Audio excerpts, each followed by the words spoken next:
saúdo, amada igreja, com a paz do Senhor Jesus.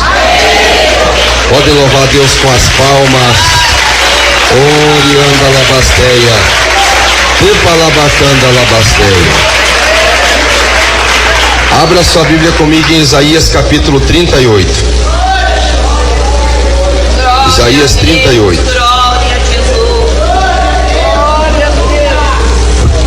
Quem achou, diga glória a Deus. Quem achou, diga glória a Deus. Isaías 38, verso 1. Amém? Isaías 38, verso 1. Glória a Deus. Quem dá glória a Deus? Isaías 38, 1 diz assim: naqueles dias, Ezequias adoeceu de uma enfermidade mortal. E veio a ele Isaías, filho de Amós, o profeta, e lhe disse: assim diz o Senhor, ai, ai, ai, põe em ordem a tua casa, porque morrerás e não viverás. Levanta a mão e diga assim: meu Deus, fala comigo pela tua palavra nesta manhã. Pode assentar, irmãos, e podem glorificar a Deus com as palmas.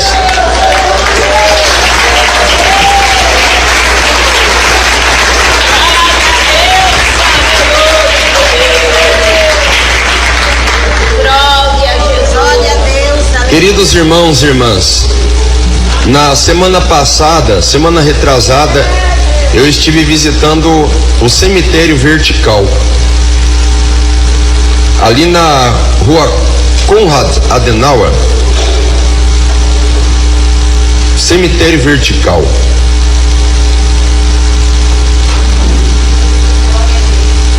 Um assunto mórbido, né? Morrer, a morte. Já pensou? Algumas pessoas talvez pensam que são imortais,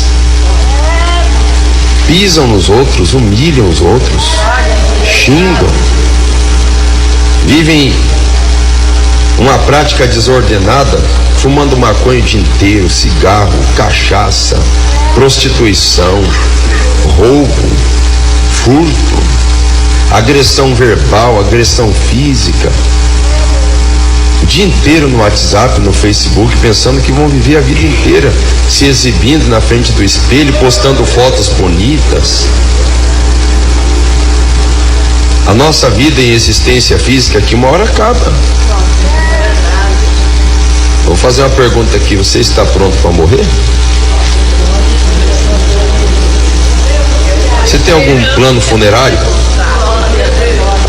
Que isso, pastor?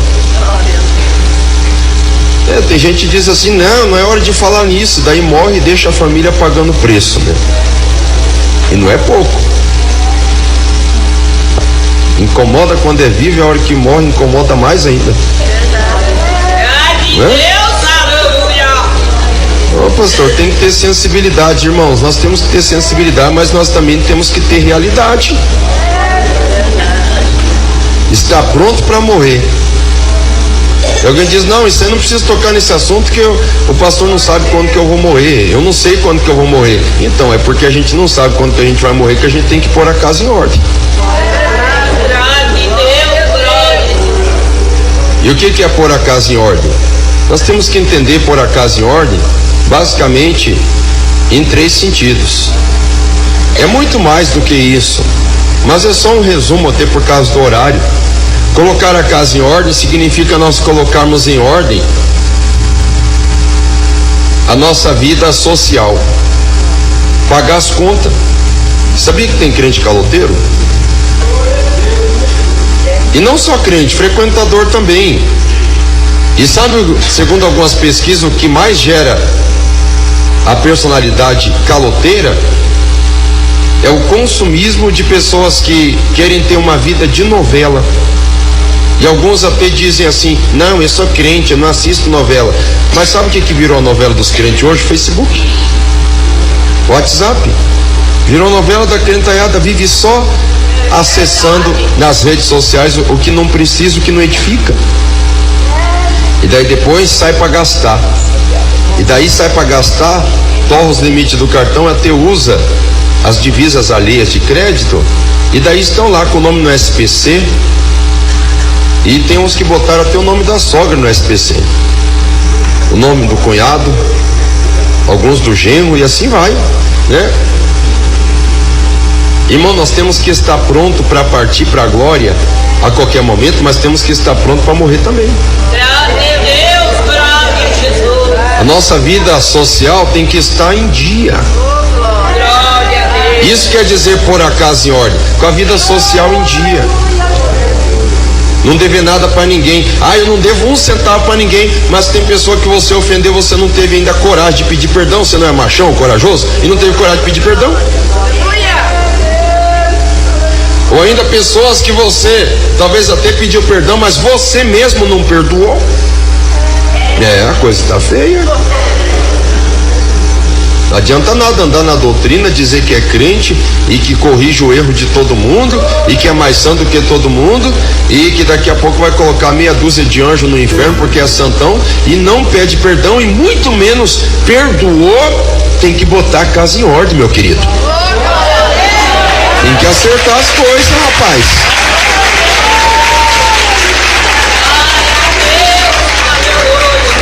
Pôr a casa em ordem.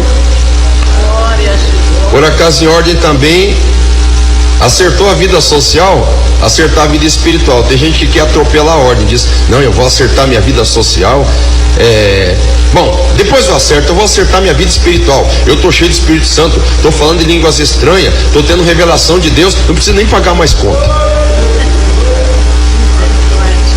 Não precisa nem eu acertar esse negócio de perdoar, pedir perdão, porque eu já estou cheio do Espírito Santo mesmo.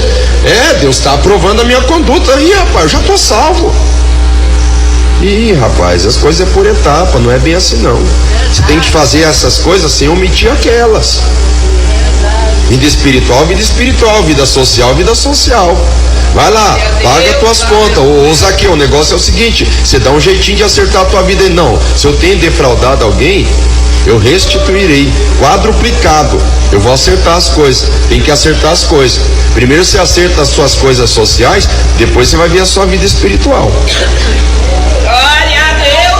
Você falar língua estranha não vai pagar as tuas contas não. Você tem que acertar a tua vida como cidadão, para não escandalizar o evangelho do Senhor. Dai a César o que é de César e dai a Deus o que é de Deus. Vamos acertar as coisas. Jeová.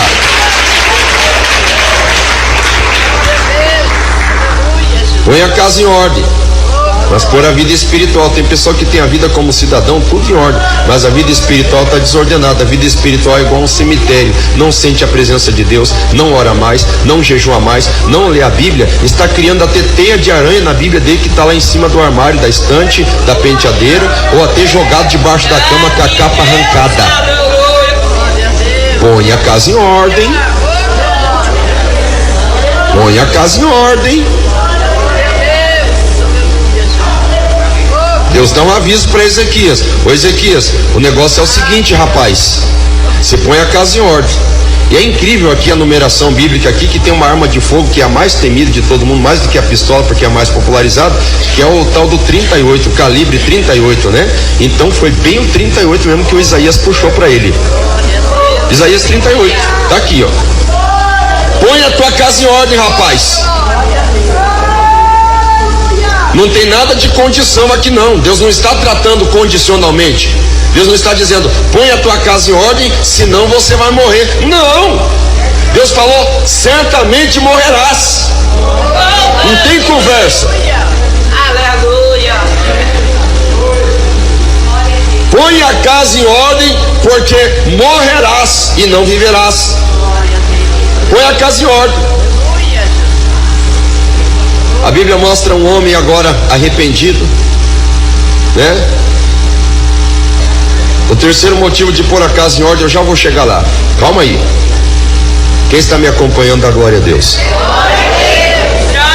Vira pro canto, se apresenta diante de Deus e diz para Deus se lembrar do tempo que ele andou em retidão, injustiça, infidelidade, e chorou muitíssimo. São 4 atitudes muito bonitas. Apesar dessas atitudes levarem mais a um tipo de justiça própria, quando ele está dizendo que ele fez alguma coisa útil, ó Senhor, eu sou um bom rei, eu não mereço morrer. Foi diferente quando Senaqueribe mandou as cartas e ele atribuiu toda a glória a Deus e disse, Senhor, que ele saiba que só tu és Senhor, então eu estou me humilhando aqui. Dessa vez ele não se humilhou necessariamente, ele reivindicou, ele arguiu, ele apresentou a Deus convicções, talvez de que não era a hora dele morrer. Não, Senhor, lembra-te, não é? Mas ele chorou muitíssimo. E é importante, um dia eu posso até pregar uma mensagem sobre isso, sobre cura, sobre restauração. Eu quero pregar sobre isso, mas o momento que o Espírito Santo revoluciona dentro de mim, não é momento, irmãos, apenas para, pelo menos para hoje, para essa campanha que nós estamos fazendo de preparação para a vinda de Jesus, não é momento de nós ficarmos pensando somente em restauração, somente em cura. Deus, eu estou pregando, Deus está curando aqui, mas antes de tudo, Deus está revolucionando para nós pararmos para pensar em colocar a nossa casa em ordem, aquilo que precisa ser ordenado. É isso que Deus quer tratar aqui nesta manhã.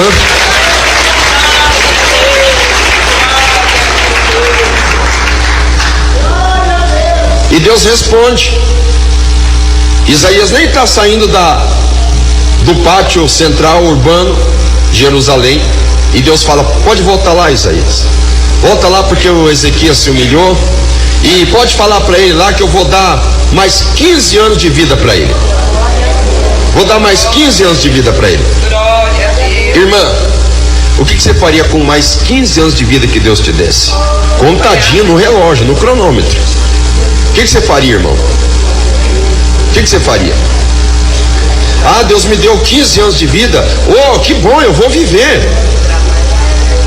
Teríamos diversas opiniões, diversas formas de encarar esses 15 anos que Deus dá. Oh, como Deus me ama, me deu 15 anos. Ah, mas eu sou demais, veja só.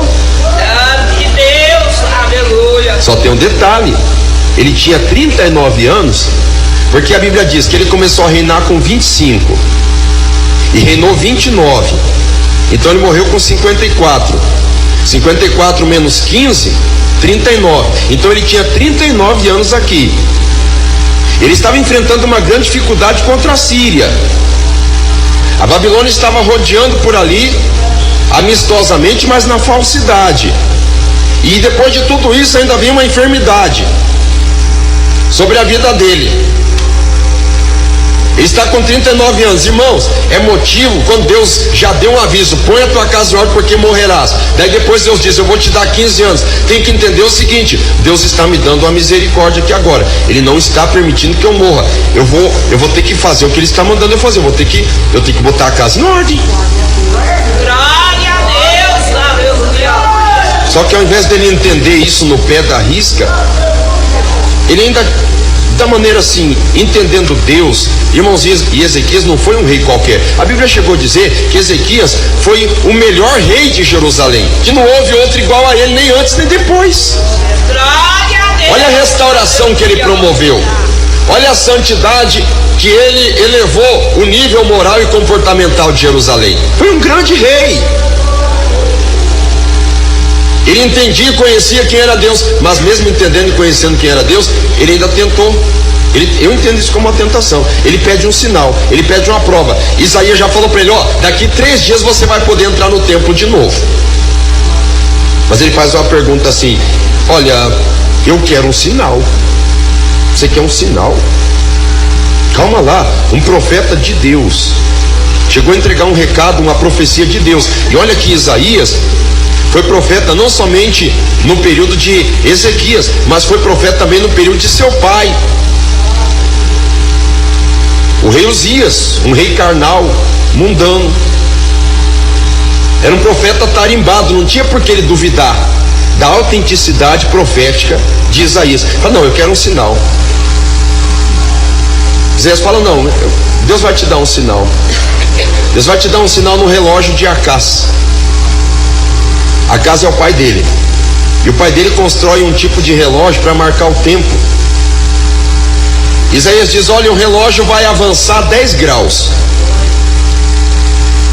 O Ezequias diz, não, avançar 10 graus, se é um relógio solar. É claro que conforme o sol vai se aproximando do ocaso, nascendo no oriente e se colocando no ocidente, vai ser mais fácil se a sombra avançar. Eu quero um sinal diferente. Eu quero que a sombra, ao invés de avançar, ela retroceda 10 graus. Ela volte atrás. Escuta bem, eu quero que essa sombra volte atrás 10 graus. Isaías falou: é isso que você quer? Queridos irmãos, nós não somos criador, nós somos criatura. Nós não podemos ficar contendendo ou duvidando do nosso Deus. Verdade, meu Deus. Quando Deus manda a gente botar a casa em ordem, a gente tem que botar a casa em ordem e pronto. E é assim, ó, é sim senhor e não senhor. Glória a Deus. Nós somos criaturas. Glória a Deus, graças a Deus. Tá bom, Deus confirmou, Deus demonstrou a prova, o sinal que ele pede. Retrocede 10 graus num relógio de acaso. Eu não sei com isso se Deus permitiu que se paralisasse o movimento de rotação, que é às 24 horas, né? Então, paralisando o Sol, aliás, a Terra na sua rotação, ou até retrocedendo um pouquinho, não sei. A Bíblia não detalha isso. Mas Deus teve misericórdia com ele. E quando ele colocar a casa em ordem, será que ele colocou? Glória a Deus. A Bíblia diz, irmãos, aqui ainda no livro de Isaías, capítulo 39, versículo 8, que depois que ele foi curado, Merodach Baladã, filho de Baladã, rei da Babilônia, foi visitar Ezequias. É aquela visita assim: se Ezequias tivesse morrido, morreu em terra. Só que como esse homem Ezequias venceu o rei da Síria, é um grande rei, vamos visitá-lo. Olha só, ele venceu o rei da Síria, o Senaqueribe, famoso, e ele ainda foi curado de uma enfermidade mortal, de uma chaga mortal. Não, esse homem, vamos visitar ele, porque esse homem não é fraco, pode ser um grande aliado nosso aqui da Babilônia. Então Merodach Baladã foi visitar o rei Ezequias. E Ezequias mostrou todo o tesouro: ouro, prata, relíquias, tudo que tinha. A Bíblia chega a dizer, irmãos, é extraordinário, chega a ser exaustiva a forma como a Bíblia mostra o que ele mostrou. A Bíblia diz que não teve nada que Ezequias não mostrou. Mostrou tudo. Quando Ezequias mostrou tudo para Merodach Baladã, o que você entende? Ele colocou a casa em ordem? Ele obedeceu? Não. Porque colocar a casa em ordem significa também colocar em ordem a nossa casa da humildade e da discrição. Você sabe o que é discrição? Sabe o que é alguém ser discreto? É alguém não ser movido pela ostentação. E hoje a moda é ostentação. Tem alguns pregadores que, se eles pudessem, assim, porque no paletó não aparece a grife, a marca do paletó, se ele pudesse, ele abria o paletó, andava aberto assim: aleluia, Pierre Cardin, oh glória, Armani. No sapato não aparece a grife, mas se de repente aparecesse alguma laminazinha embaixo de ferro, pois é, ai, Dolce Gabbana, coisa assim. Ostentação quer mostrar. Será que alguém que é vítima da ostentação colocou a casa em ordem? Você sabia que tem crentes que têm recebido alertas e avisos de Deus para botar a casa em ordem porque morrerá e não viverá e continua na ostentação? Você sabia que tem crente batizado que participa da Santa Ceia e coloca ainda no Satanás do Facebook fotos mundanas e sensuais de quando ele não era crente, até com um copo de cerveja na mão ou com roupa seminua, quase pelada?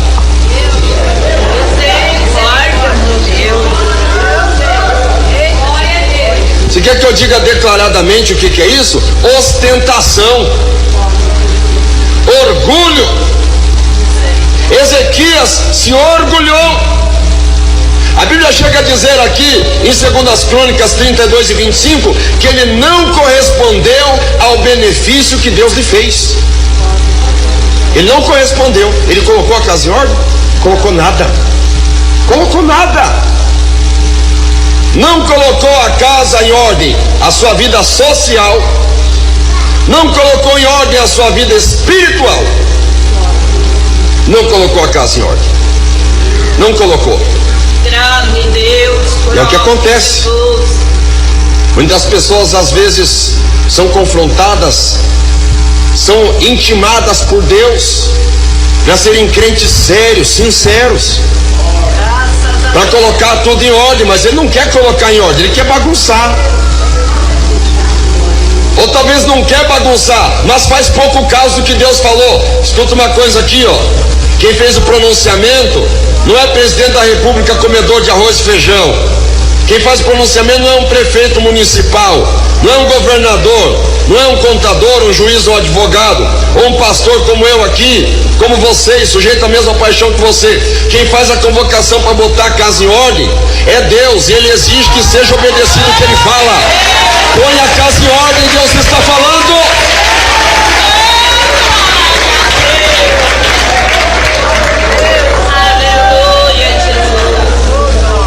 Será que ele colocou a casa em ordem, irmãos? Será que ele correspondeu o que Deus ordenou que ele fizesse? Agora vai chegar numa parte que eu quero gastar um pouquinho mais de tempo com vocês, mas não vou demorar muito também não. Ele não colocou a casa em ordem. O terceiro aspecto que eu quero falar, o primeiro é o aspecto social, o segundo aspecto espiritual, e o terceiro aspecto, quando se fala colocar a casa em ordem, o que é a casa em ordem?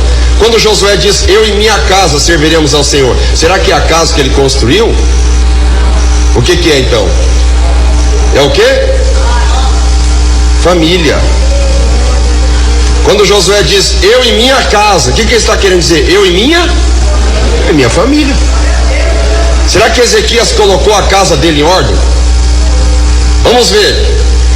Vamos ler a Bíblia Sagrada aqui, queridos irmãos, em 2 Reis, capítulo 21, nós vamos encontrar a Bíblia dizendo que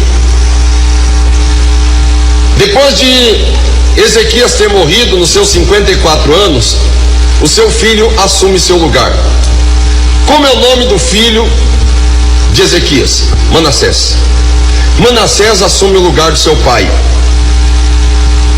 Preste atenção. Ezequias começou a reinar com 25, reinou 29 anos, então ele morreu com quantos? 54.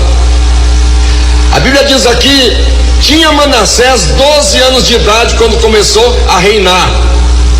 Certo, irmãos? Tinha 12 anos de idade quando começou a reinar. Se a Bíblia está dizendo que ele tinha 12 anos quando começou a reinar, ele começou a reinar automaticamente depois da morte do seu pai. Começou a reinar com 12 anos. Isso quer dizer que Ezequias tinha 54. 54 menos 12, quanto é? 42. Com 42 anos, Manassés nasceu para Ezequias. E ele teve 12 anos para ensinar a Manassés, para colocar a casa em ordem. Por que colocar a casa em ordem? Preocupação com a sua descendência, preocupação com o futuro. Hoje eu estava no postinho de saúde, fui levar meu menino, e eu estava no postinho de saúde de manhã e observando uma criança, aquela criança não tem 2 anos, no colo de uma mãe. A mãe não queria brincar com a criança, a mãe não queria tentar ensinar a criança a falar, não queria mostrar as pessoas, mostrar os sinais, os objetos. Não, a mãe não ia perder tempo com isso. Para que perder tempo com isso? Querer ensinar a criança a falar, querer educar a criança? Não. A mãe colocou um celular desse tamanho na mão da criança e colocou uns joguinhos para a criança brincar. Criança de 2 anos. Não é normal, irmãs? Normal, né? Não é, irmãos? Normal. Criança brincando com joguinho, o que tem? É tão divertido, a criança chegava a se babar assim, ó, chegava a sair baba da boca da coitadinha da criancinha, brincando assim, brincando, se divertindo no celular. se divertindo. E eu falando, fala, Deus, eu vou pregar essa mensagem hoje de manhã mesmo. Pode falar. Deus me mostrando a preocupação dos pais de hoje. Dos pais orgulhosos porque os filhos dominam o celular. Os pais orgulhosos porque os filhos dominam o videogame. Os pais orgulhosos porque os filhos mergulham na tecnologia. Escuta uma coisa aqui, irmãos. Precisa plantar capim? Precisa plantar carrapicho? Precisa plantar joio? Não, não precisa, nasce sozinho, né? Agora soja, trigo, feijão, arroz, milho, alface, cebolinha, você tem que estar ali capinando, tem que estar ali expulsando as formigas, você tem que estar ali cuidando. Agora capim nasce sozinho, é coisa do capeta mesmo. É coisa da maldição adâmica mesmo, isso aí cresce sozinho. Grande Deus, aleluia. Meus meninos já foram criticados na escola. Por que você não tem celular? Meu menino tem 13 anos, o outro tem 9. Por que você não tem WhatsApp? Porque você não tem Facebook? Não acredito que vocês nem internet vocês têm em casa, né? Teu pai deve ser atrasado, ultrapassado. Que série teu pai tem? Que série teu pai cursou? Faz essas perguntas para meus meninos. Eu não estou aqui querendo, irmãos, dar lição de moral em ninguém. Eu só quero dizer uma coisa para vocês. Quando Deus deu essa ordem para Ezequias, essa ordem não é para passar disfarçada. Ezequias, fique esperto. Não é só para Ezequias, não. Essa ordem é para mim e para você botar nossa casa em ordem.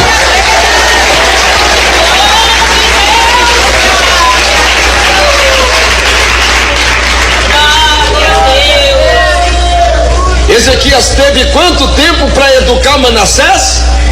Se ele começou a reinar com 12 anos, quanto tempo Manassés teve para aprender com o testemunho de seu pai? Quanto tempo? 12 anos. Tem gente que diz, não, tem que começar a educar o filho aos 10 anos. 10 anos, irmão. Tem gente que nem está preocupado e quer colocar o filho nas melhores escolas e dar mau testemunho em casa. Ensina o filho, meu filho, você tem que falar a verdade, você tem que aprender os bons valores. A hora que alguém liga no telefone, fala que o pai não está. Filho, você tem que ter compromisso com Deus. Mas o pai é sonegador, não dá o dízimo.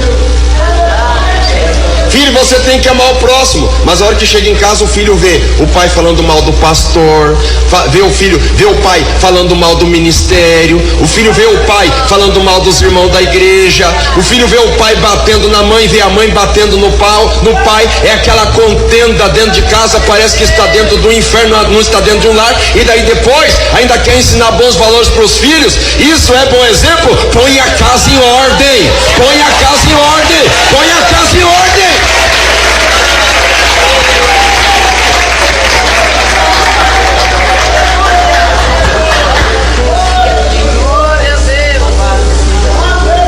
Olha o que diz o versículo 2. Será que Manassés aprendeu alguma coisa boa com o pai dele? Olha aqui. E fez o que era mal aos olhos do Senhor, conforme as abominações dos gentios que o Senhor tinha desterrado de suas possessões diante dos filhos de Israel. Ele fez pecado igual aos amonitas, moabita, eteu, eveu, girgazeu, ferezeu, igual aos fenícios, igual aos filisteus, igual aos midianitas, igual a toda a raça pagã e idólatra, porque ele tornou a edificar os altos que Ezequias seu pai tinha destruído. Você escutou isso?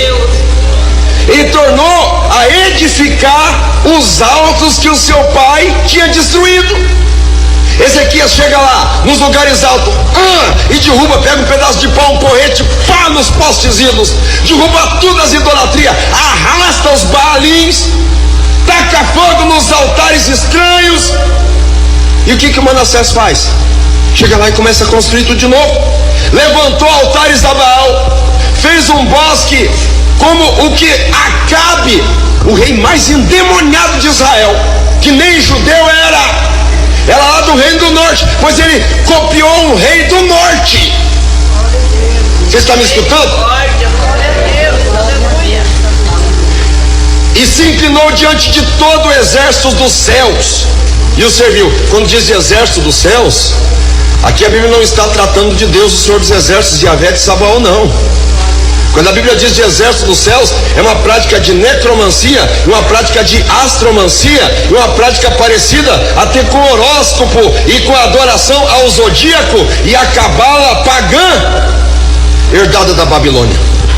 Isso é o exército dos céus. Edificou altares na casa do Senhor, dentro da igreja, dentro do templo santo construído por Salomão. Você está escutando o que eu estou falando? Dentro da casa do Senhor, aquele lugar que o Senhor falou. Olha o que Deus tinha falado: em Jerusalém eu colocarei o meu nome. E também, olha o que Manassés fez: e também edificou altares a todo o exército dos céus, em ambos os átrios da casa do Senhor. Nos dois átrios da casa do Senhor, ele construiu objeto de adoração de paganismo. Agora o que eu vou falar aqui é forte, se prepare. Eu estou falando de Manassés, que Ezequias teve 12 anos para ensinar. Escuta. E até fez passar o seu filho pelo fogo. Você sabe o que é isso? Grande Deus. A divindade Moloque, que muitos pais, quando está bravo com o filho, chamam o filho de moleque. É a mesma pronúncia. Moleque, fez passar o seu filho pelo fogo, oferecendo ao Deus Moleque, matou o filho queimado. Sem querer, Jesus, sem poder. Quem escutou o que eu falei?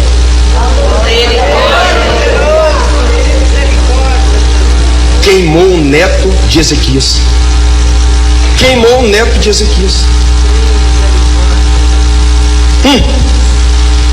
Adivinhava pelas nuvens, era agoreiro e instituiu adivinhos e feiticeiros.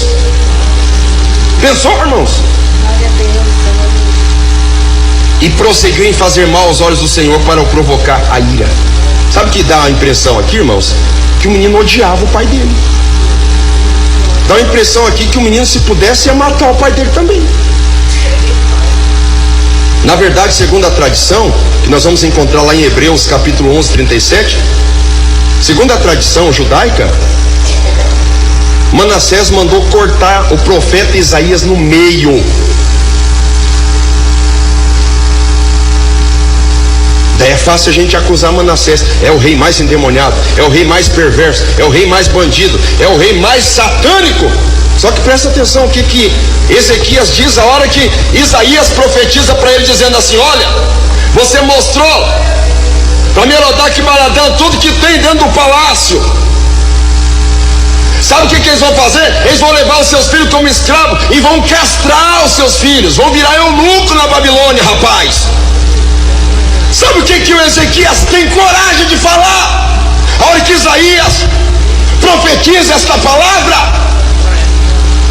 sabe o que ele fala? Isaías 39:8, olha o que ele fala: boa é essa palavra que você me disse, porque haverá paz nos meus dias.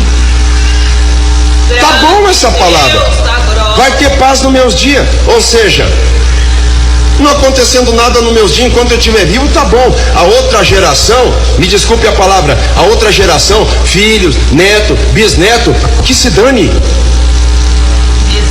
Não é? Você não entendeu isso que eu falei aqui?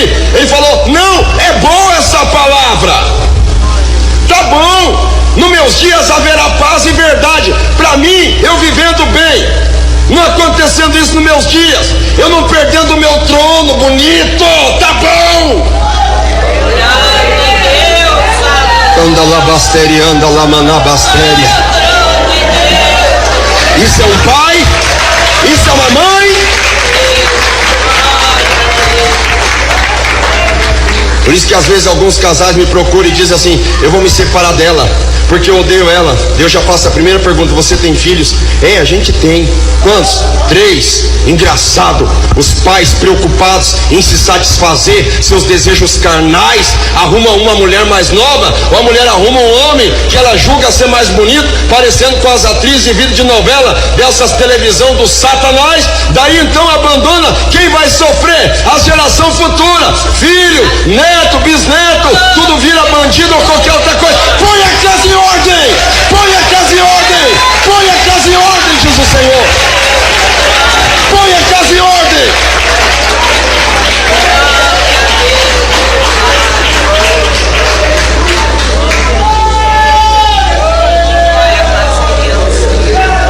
Aí alguém olha aqui o comportamento de Manassés, diz: meu Deus, pastor, que comportamento terrível.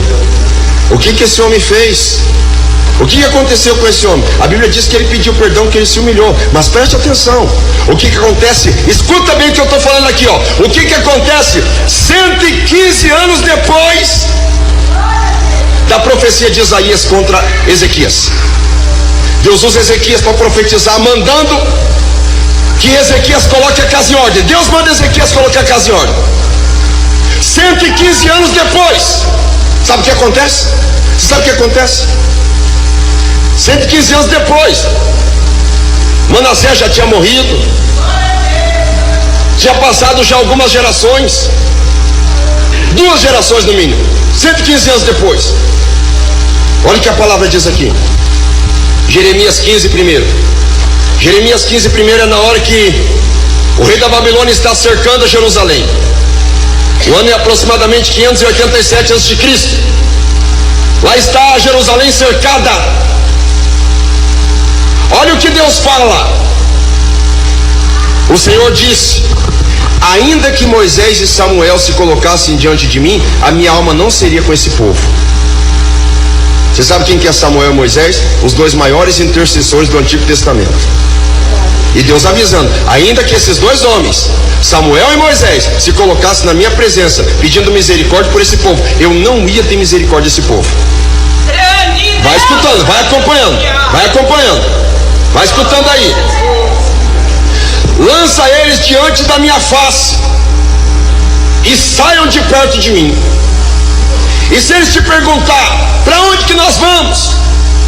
Então você vai responder: assim diz o Senhor, os que vão para a morte, para a morte, os que vão para a espada, os que vão para a fome, e os que vão para o cativeiro, porque eu os visitarei com 4 tipos de males. Vai escutando aí, vai escutando aí.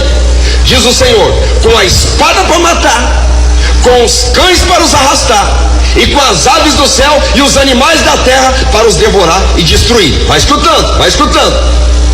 Versículo 4: eu os entregarei ao desterro e à vergonha em todas as terras do mundo, em todos os reinos da terra. Sabem por quê? Vai acompanhando a leitura do versículo 4. Por causa de Manassés, filho de Ezequias, rei de Judá, por tudo quanto ele fez em Jerusalém. De quem que a Bíblia está falando aqui? De quem que é? Manassés. Filho de quem? Ezequias. Ezequias teve 12 anos para ensinar seu filho. Ele ensinou? Ele colocou a casa em ordem? Não. Não colocou. Não colocou. Muitos pais querem criar seus filhos liberais, à vontade. Não ensina nada para os filhos, nem a Bíblia, nem ler uma vez por dia, nem agradecer pelo pão. Você está criando filhos mundanos. Você está criando filhos endurecidos. Você está perdendo o seu tempo. Pode ser pastor, pode ser diácono, pode ser presbítero, pode ser o que for. Se você não cuidar da geração futura, você está jogando o serviço fora. Você pode participar da Santa Ceia, minha irmã. Você pode ser dizimista, seu dízimo pode ser 10 mil, 20 mil. Se você não estiver cuidando dos teus filhos, dos teus netos, ensinando na palavra, ensinando a verdade, você está gastando tempo fora. Você está jogando tempo fora.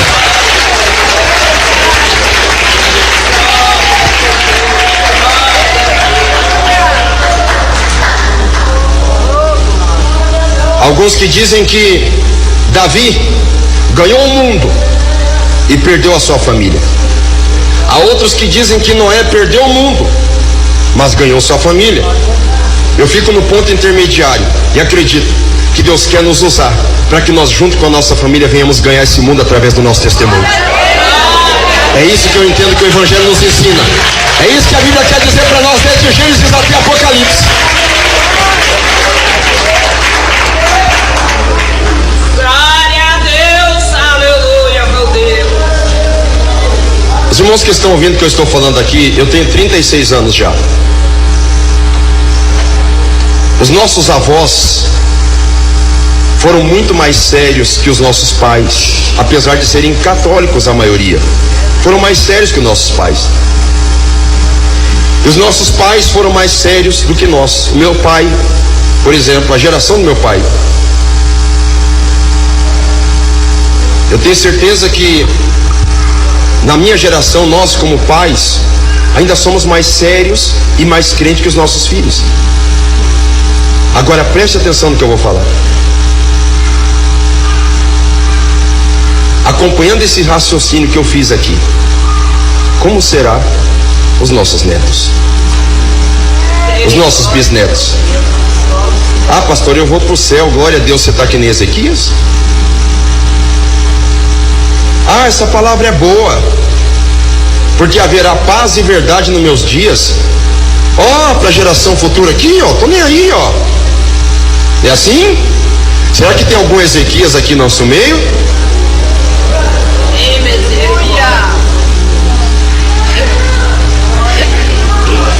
Ah, pastor, mas o que eu vou fazer? O que eu vou fazer? É boa essa pergunta. Eu poderia dizer agora eu começo a pregar, só que daí nós iríamos até 1 da tarde. Então eu vou acelerar o processo. Pega a sua Bíblia na sua mão aí, abre comigo em Deuteronômio capítulo 6, versículo 4. Glória a Deus, aleluia. Enquanto você encontra, eu vou te dizer algo interessante sobre este versículo aqui. Esse versículo aqui é a máxima do exército judaico. Eles amarram um filactério no braço, em hebraico, é claro, quando vão para a guerra. Eles vão para a guerra e antes de ir para a guerra eles dizem: Shema Israel, Adonai Eloheinu, Adonai Echad. Vou repetir: Shema Israel, Adonai Eloheinu, Adonai Echad. Ou seja, Deuteronômio 6:4. Ouve, ó Israel, o Senhor nosso Deus é o único Senhor. Versículo 5. Amarás, pois, o Senhor de todo o teu coração e de toda a tua alma e de todo o teu poder. Não é só da boca para fora. Porque para você ensinar valores para os seus filhos, não adianta você ficar enchendo a cabeça dele de doutrina, de julgamento, de dogma, de normas e de lei. Porque ele vai te entender mais como um ditador do que como um pai que ama. Você, antes de querer ensinar alguma coisa, ensine pelo teu bom exemplo, porque você vai demonstrar que a lei não está só na ponta da tua língua ácida, mas está no teu coração. Está no teu comportamento, no teu coração. Escuta aqui, ó. Estas palavras que hoje eu te ordeno estarão no teu coração e as intimarás a teu filho. Sabe o que é intimar o filho? Não é você intimar o teu filho, é tornar a palavra íntima do teu filho, interiorizar, colocar a palavra lá dentro do teu filho. Mas pastor, como é que eu vou colocar a palavra dentro do meu filho? Como é que você vai fazer? Boa pergunta. Pastor, mas isso é um grande desafio. Deus não te chamou para ser molenga. Quem for covarde e medroso, que corre e que fuja. O que eu vou fazer, pastor? Você vai pegar a Bíblia e vai ler versículo com o teu filho. Você vai abraçar teu filho e vai dizer: meu filho, escuta, o Senhor Jeová é o único Senhor, meu filho. Você sabe por que você está vivo, meu filho? Porque Deus te livrou da morte quando você ia nascer, meu filho. Você sabe por que o pai está vivo? Porque Deus livrou o pai da morte. Sabe por que o pai tem um emprego abençoado? Porque foi Deus que fez. Assim, para o pai ter uma porta de emprego. Sabe o carro e a casa que nós temos? Foi Deus que preparou, meu filho.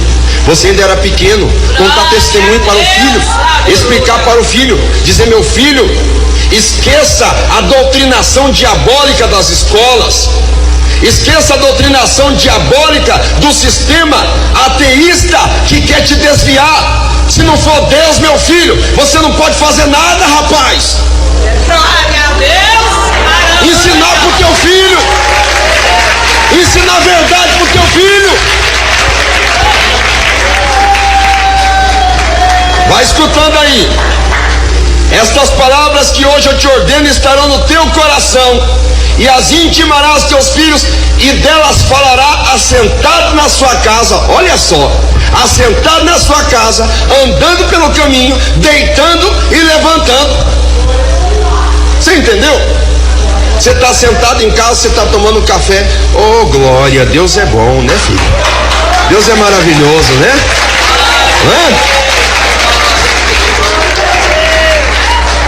Você sentado na hora do churrasco, em vez de contar piada, vai falar do versículo bíblico de edificação para o teu filho.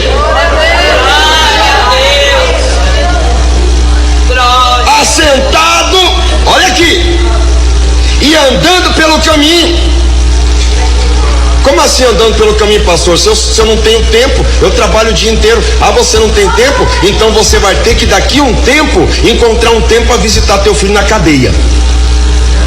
Porque se você não encontra um tempo para andar do lado dele, falando das coisas de Deus, pode ter certeza que você vai ter que ter um bom advogado para ele sair da cadeia, para daí você falar do evangelho para ele, mas daí pode ser tarde demais, meu querido.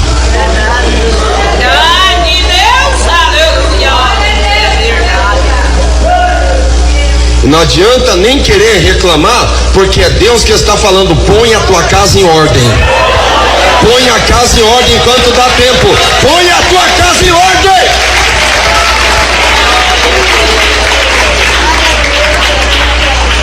E deitando. Lembra aquelas historinhas bíblicas? Ah, tem um aplicativo de celular. Que aplicativo de celular? Joga fora isso. Lê a Bíblia. Teu filho não quer escutar aquela voz eletrônica do celular. Teu filho quer escutar a tua voz. Isso vai transmitir para ele que você ama ele, que você se preocupa com a salvação dele. Glória a Deus, glória a Jesus. E levantando-te. Isso é de manhã. Em vez de ter aquelas contendas na hora do café da manhã, jogando as coisas em cima da mesa, fala versículos bíblicos. O Senhor é meu pastor, nada me faltará. Isso não faz mal para ninguém, não. Agradeça a Deus. Glória a Deus. Também a atarás por sinal na tua mão, os filactérios que eu tenho falado, e te serão por testeiras entre os teus olhos, na testa, para que alguém vê, vai dizer: aquele é crente. Já pensou, pastor, Deus que me livre, Israel tinha coragem de fazer isso? Ah, você vai criticar Israel? É o povo que mais conquistou o prêmio Nobel no mundo todo, é o povo mais avançado em tecnologia, é o povo mais avançado financeiramente, é o povo mais avançado intelectualmente, é o povo mais aclamado e reconhecido, também é o povo mais odiado, porque é o povo mais invejado. Então, glória a Deus aí. E as escreverás nos umbrais da tua casa e nas tuas portas. Glória a Deus, aleluia, meu Deus. Vamos lá para um outro versículo, já vou finalizar, é o penúltimo versículo. Abre a tua Bíblia comigo em Salmo 44 primeiro. A Bíblia diz assim: ó Deus, nós ouvimos com os nossos ouvidos. Com o que nós temos ouvido? Com os nossos ouvidos, e nossos pais nos têm contado os feitos que realizaste em seus dias no tempo da antiguidade. Você escutou aqui? Será que Ezequias tirou um tempinho para contar o que Deus fez na antiguidade para Manassés? Ô Manassés, Deus abriu o mar vermelho, Manassés, e o povo passou a seco, Manassés.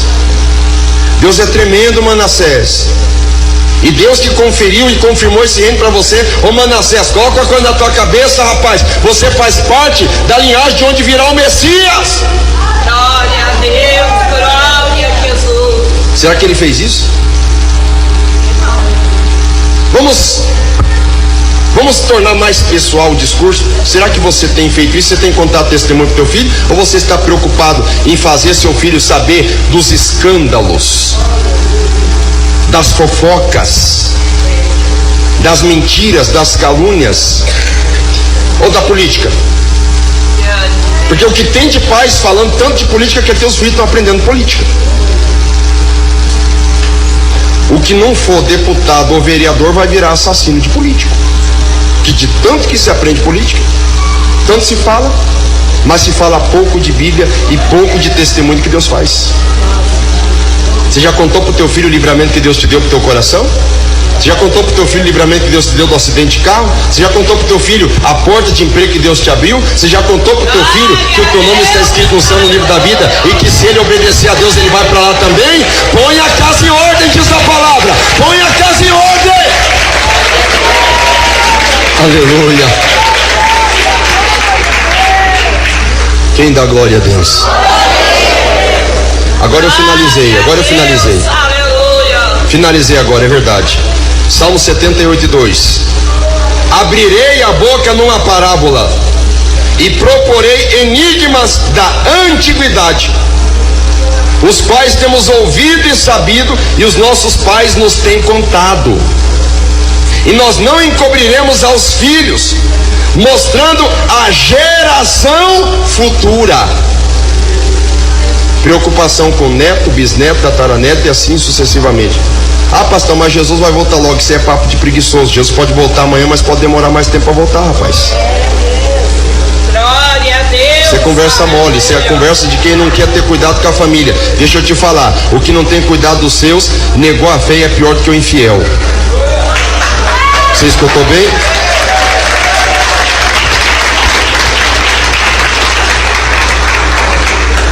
Mostrando à geração futura os louvores do Senhor, assim como a sua força e as maravilhas que ele fez. É engraçado aqui, né, falar louvores do Senhor da antiguidade. Até vale a pena, vem acalhar isso, né? Porque os louvores de hoje em dia, esses cantores mundanos, essas cantoras mundanas, corrompidos, bandidos mesmo, mentirosos, falsos e enganadores. É Jesus amado. Porque ele estabeleceu um testemunho em Jacó. Ele quem? Deus. E pôs uma lei em Israel. E ordenou aos nossos pais que a fizesse conhecer aos seus filhos. Deus mandou que os pais fizessem conhecida as grandezas e as leis de Deus. Glória a Deus. Para que, olha aqui, irmãos, já estou finalizando, calma lá. Para que a geração vindoura soubesse, e os filhos que nascessem se levantassem e contassem aos seus filhos também, para que pusessem em Deus a sua esperança e não se esquecessem das obras de Deus, mas guardassem seus mandamentos. Sabe o que é pôr a casa em ordem? É pôr a casa em ordem na nossa obrigação como cidadão, é pôr a casa em ordem no sentido espiritual e pôr a casa em ordem no sentido de nós ordenarmos, ensinarmos filho, neto, bisneto, tataraneto e quanta geração possível for que Deus colocar na nossa mão. Ensinar, é para isso que Deus nos deu sabedoria e colocou a Bíblia na nossa mão, para botar